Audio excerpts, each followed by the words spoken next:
Pirate Wizard Dragon here, coming at you from where I live on this planet Earth, spinning around the sun.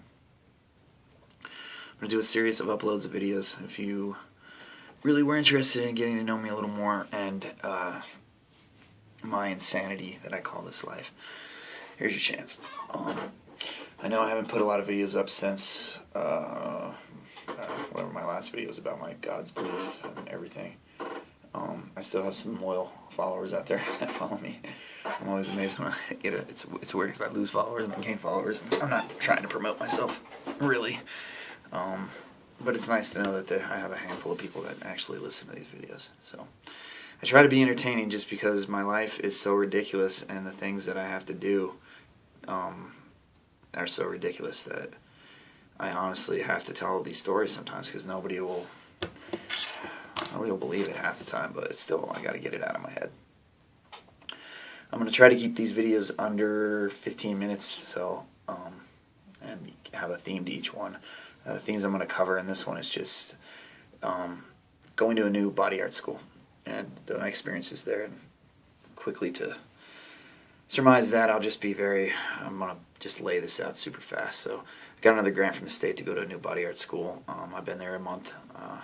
I've actually been told today to stay home by the state. That's why I'm not there today. Just because I'm reporting back everything that's going on and it's getting more and more ridiculous. They're like, just don't even go in today. I was given a grant once before by the state of Colorado through DVR to go to a body art school in Denver called the Denver Body Art School, which I've done uploads on. Started out good. I started out optimistic, high hopes, and it descended very badly, very quick. Towards the end, I was pretty much teaching, and I've done whole videos on that. You can watch them. The Truth About the Denver Body Art School is up, I believe, in public still. This school I'm going to is called the Blue Rose Tattoo School. It's in Boulder, Colorado. I don't feel like I should have to hide names or events or anything like that because I'm not lying. I'm telling the truth. The truth shall set you free, right? So they say. Might make me some enemies, but I really don't care. This school's a joke, bottom line. The first day I got there, they handed me a piece of paper that said the right way. And I got about 2 sentences in. I said, I know this. This is the A to Z Guide to Tattooing by Huck Spalding. I've owned this book for 10 years. This book right here. Actually, I've read it 6 or 7 times. I mean, it's a very short book. It's written to explain to people about how to tune machines, and back in the day it was considered the Bible. It's 1988. Anyways, I get a paragraph into this thing. I'm like, do you know what this is, man? This is the A to Z Guide to Tattooing. This teacher teaching me. He's like, no, I don't know. I never read this. It's like, well, I've read this a lot, man. It's cool, but it's kind of outdated. A lot of stuff in this book.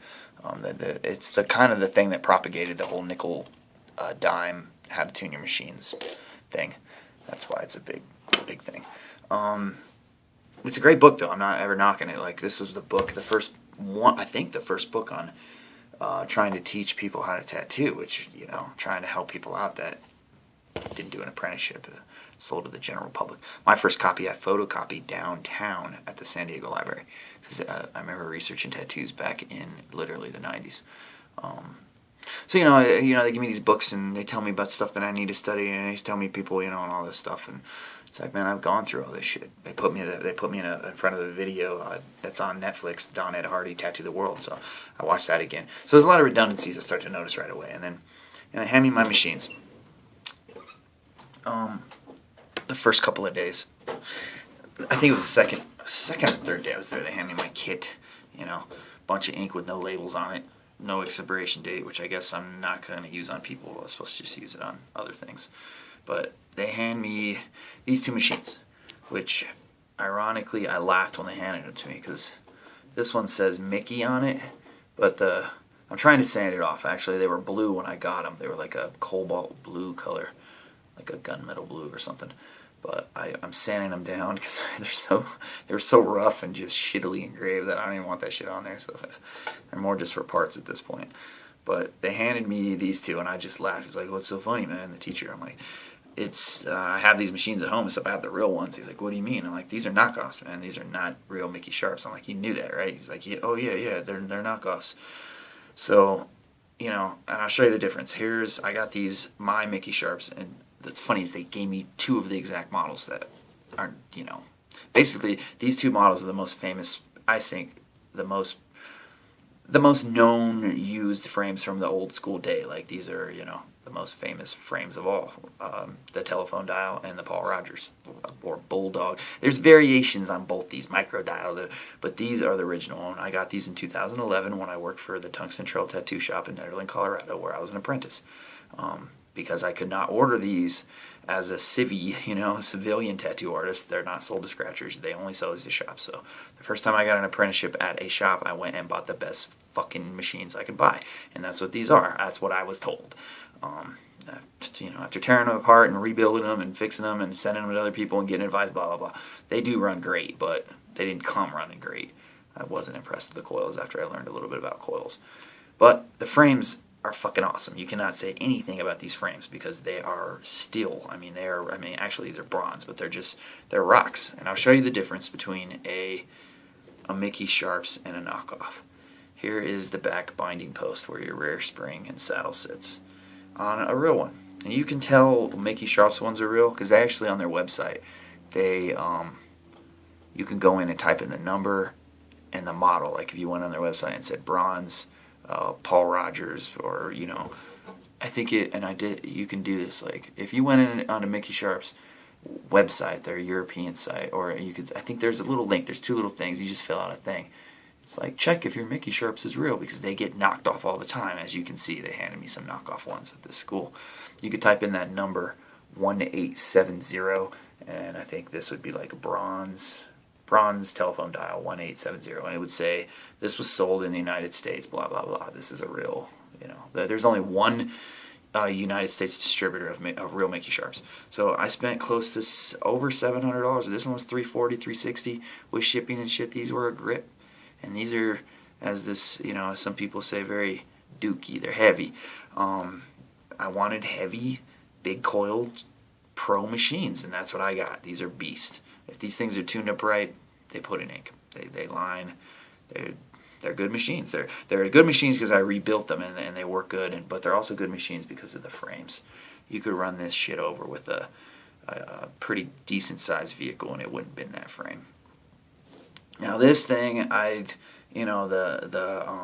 replicas, the knockoffs, however you want to phrase it, that they gave me, I took them apart, I rebuilt them, I changed the silly little coils on them because I didn't like them, coil covers. I tightened everything up, adjusted them how I like, and they run okay. They do the job too. But that's not the point I'm trying to make with the equipment. I came in 2 days later and with all my machines because I wanted to show him why I left, and I handed him.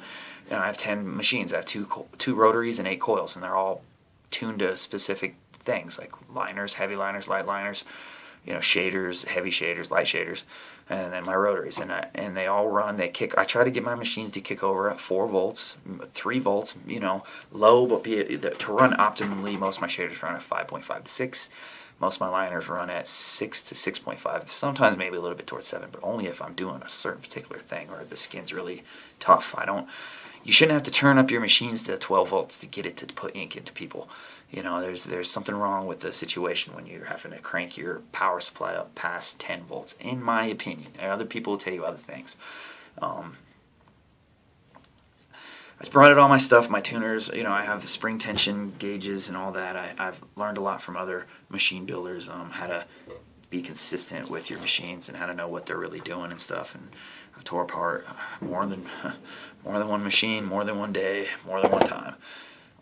All those machines that I use, I've tore apart at least once. The new ones, even that they gave me, I tore apart once. And every other one, I've tore apart. I don't even want to think how much fucking time I wasted tearing apart stupid machines. But anyways, I learned some shit. I know how to tune machines.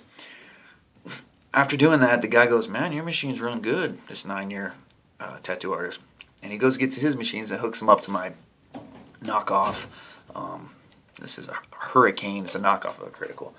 So I can see the duty cycle. I like to use it for tuning, and it's pretty nice because you put a plastic bag over it, cross-contamination issues and such.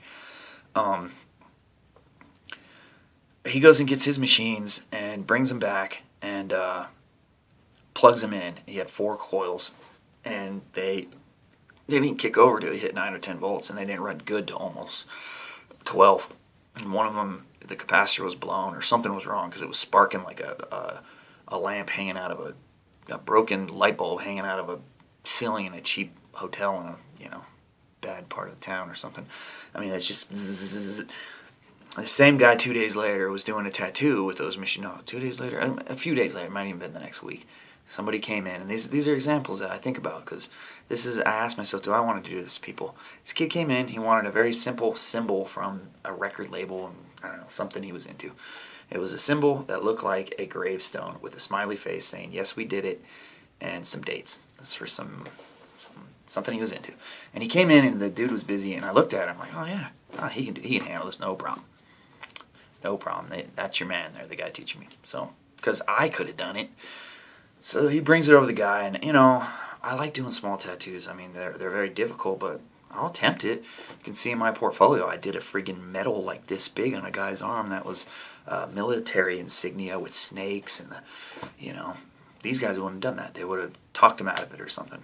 I try not to talk people out of what they want in tattoos, which is way different than a lot of tattoo artists. They're like, no, it can't be done. It's not tattooable. I think there a lot more can be done. If you look at the magazines, it seems like anything can be done with tattoos. So, just depends on how hard the tattoo artist wants to work. Anyways, this tattoo, he took out. He's like, we got to make it bigger. So he fit this thing as big as he could get it on this kid's bicep. Like the kid just wanted it this size. It ended up being like this big. It took up his whole bicep. He eliminated the date because he said he couldn't do it that small. To make a long story short, dude, I'm cleaning in this shop. I'm trying to clean because everywhere I look, there's like dust, handprints, filthiness, disorganizational stuff, or dead bugs and shit. Literally, it's not super clean. Not to my standards of clean. Like I'm a little bit anal when it comes to where I'm gonna be tattooing. I like it to be fucking sterile. It's almost like a hospital. People should be walking around with like disinfecting mist machines that disinfect people that come into the new sterile area, in my opinion, but we haven't invented such things for the tattoo artists to use yet. I don't like the fact that people just come in shops and treat it like their bedroom at a nightclub or some shit, because that's what happens. People just hang out, eat their food, scratch their ass, like do all this stuff that... Anyway, so I'm cleaning in this other room, and I hear his machine go zzzz. I'm like, oh, I know that sound, because I've experienced that sound tattooing. It happened twice. I went over and watched at one point. I was watching because I was like curious what's going on. Man, he had a hard time with this tattoo. He struggled. He even told me the next day he hadn't struggled with a tattoo like that in a long time. And he kind of blamed it on the kid's skin. The skin's kid. That's that kid. And I could see it. The skin was a little tough. Sometimes people have thicker, tougher, more like rubbery skin. It's harder to get in the ink. So I could see that. The kid was nervous too, which didn't help. He was super fucking nervous, and he didn't let on to it. But I could read a body language, the way he was breathing and swallowing. If somebody's like, even if they're not, oh yeah, no, I'm fine, but they're like, he was shaking and shit. So I kind of felt bad for the kid because it was his first real tattoo. It was poorly executed, and he struggled with his equipment. This same tattoo artist has been a month, still haven't tuned up his equipment at the shop. He's still using the same shit. Hasn't fixed it. Hasn't took the time to take it apart. At this point, I'm done with that shop. Like I don't even want to work there. The opportunity was I could work there in a few months, but it doesn't meet my standards as a tattoo artist. So it's a joke. You teach people stuff too about cross-contamination. Like it's very simple. Saran wrap does not protect against certain blood-borne pathogens. Saran wrap is not used by physicians to put on their hands to protect themselves. You can't use green soap. Green soap doesn't kill shit. It's not like Maticide. Even Maticide doesn't kill shit if it doesn't sit there long enough. So the only way to kill things is heat and autoclaving it, guaranteed, or just use fresh shit and to keep barriers. When you see cross contamination issues going on that are not safe at a shop, I take mental note now. I start writing them down. I've been documenting what's going on in the shop for a month, and now it's getting to the point where I'm done. I don't need to document anymore. Anybody can look at what I've written and experienced and go, man, I wouldn't even go get tattooed there. At this point, I wouldn't get tattooed there. So, that's pretty much what I wanted to say in this video. I wanted it to be about 20 minutes. I got 5 minutes left. I've been given another grant to go to a new school. It hasn't met my standards. The artists, I'm going to do a part 2 to this video and talk about art, because there's another aspect of this I want to address too, on the subjectivity of art, and just, you know, how the contradictions in the two artists at this shop, what they told me was almost like complete opposites, and how as a student or even just a human, you look at the, after I've been in it so long, is, you know what, I'm done listening to other tattoo artists. I'm done. I'm gonna just tattoo, and I will get better as I tattoo. I will challenge myself. I will try to take a little step back and maybe do smaller, simpler tattoos for a while, just so I can get better at that. I understand, you know, I've jumped ahead a little bit in this tattooing thing. I've done full back pieces. I've done full rib cage pieces, and I like doing big pieces, especially if it's something I can do, like a travel piece or something. Look at the Griffin on my Facebook page. I'll put a link down below in this thing if you can see some of my work. I've done some small work too, but there's going to be a part 2, and I'm going to talk about technique and the experience at this, for the month I've been hanging out at this shop, and the what these cats try to tell me that are, you know, professional. These guys are at a shop getting paid, charging $100 an hour minimum when people come in, even if it's simple. And I'm going to tell you some ridiculous stories here in this part 2 one you're not going to believe, because examples of this shit that I'm done. Like, the right way is not the right way. Not in this. There's no such thing. I don't know. How do you become a tattoo artist at this point? The right way. I'm still trying to figure that out. It's full of fucking villains, man. Even shops, like, full of people that, I don't know, they look at it different than me. I'm not trying to judge. People do what they gotta do to survive, but they look at it differently than me. I look at this shit like a religion, and I don't want to offend no gods, dragon gods, tattoo gods, any gods, especially the ones that I'm giving supplication to, which is what I'm doing by tattooing people and tattooing myself, and approaching this for the rest of my life is something that I will take seriously. And this is the thing that I'm starting to understand as I go forward with tattoos. And it's going to take me getting money together and opening my own shop to truly have this vision come true, which I may still be able to do. That's not out of the question. I'm sorry, I lost track of my train of thought there. I've slept 6 hours in the last 2 days because of all the shit in my mind and trying to figure out what I'm going to do from here. So please forgive me, but to truly have the vision of the tattoo shop that I see, this is what I have come to understand. I take this way more seriously than anybody I've ever met at a professional level. Except for there is a couple. I'll make an exception to that because I hate to generalize, and that's true. Anybody that I've met, man, it's hard to make generalizations. Let's just put it this way. I take this shit very seriously, and I would say more seriously than 95% of the professional tattoo artists. Professional as in the fact that, as in definition, that they are working at a shop where they have, you know, a sign and they pay taxes on the money they get that comes in.